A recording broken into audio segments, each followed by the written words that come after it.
Hello everyone, this is Alexandra Lech, and this video is about Venus going into retrograde motion in the sign of Leo between 23rd of July and 3rd of September 2023, which happens to be precisely the dates of the summer holidays in schools here in the UK.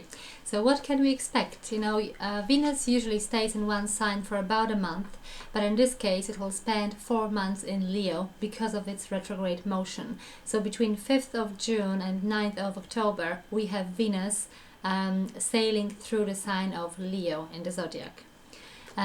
Throughout these 4 months, it will spend 44 days in retrograde motion between the degrees of 12 and 28 degrees of Leo, and the retrograde motion, as I said, is between 23rd of July and 3rd of September. So what can we, when we combine all these three elements together, which is Venus, sign of Leo, and retrograde motion, what can we expect? This is, by the way, very individual. You need to have a look where 12, this period of this span of degrees in Leo, between 12 and 28 degrees of Leo, where it falls in your chart, whether it's 7th house, 1st house, 4th house. Does it affect any personal planets? It will have very different manifestation for all of us, so it's really individual. Individual approach is necessary here. But on a more general level, what can we expect when we combine all these elements here, all these energies? So first of all, Venus as such, Venus obviously is a planet of love, relationships, harmony, cooperation, balance. It's a planet of money, resources as well, income, any kind of good food, fashion, luxury, self-worth, self-love and self-confidence as well.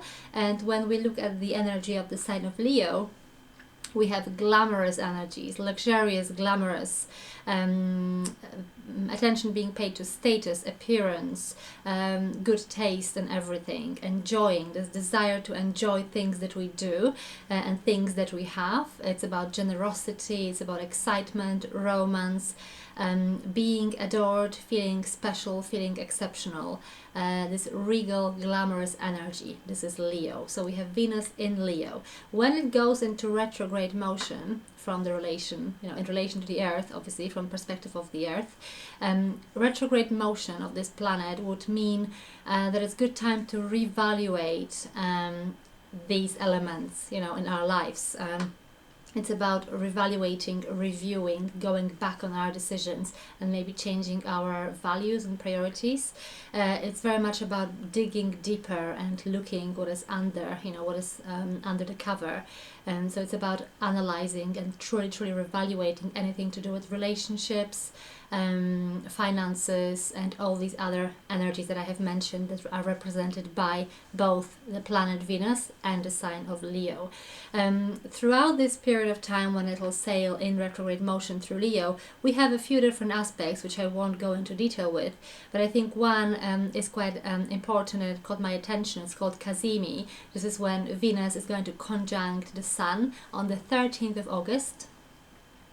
This is going to happen in 20 degrees of Leo, and in this Kazimi sort of combination of planets, it may bring a lot of positivity, positive interactions and rewards into our lives. So this is a very exciting transit. I would say watch the space around 13th of August, let's say, to wish for your dreams to come true in a sense. But throughout all this time, all these 4 months when Venus sails through Leo, and especially in its retrograde motion between 23rd of July and 3rd of September 2023, it's a really wonderful time to reevaluate all these love-related, money-related, value, worth, self-love as well, aspects of our life to really make the most of it. I think it's a wonderful transit and we can all definitely enjoy it. All the best. I'll see you next time.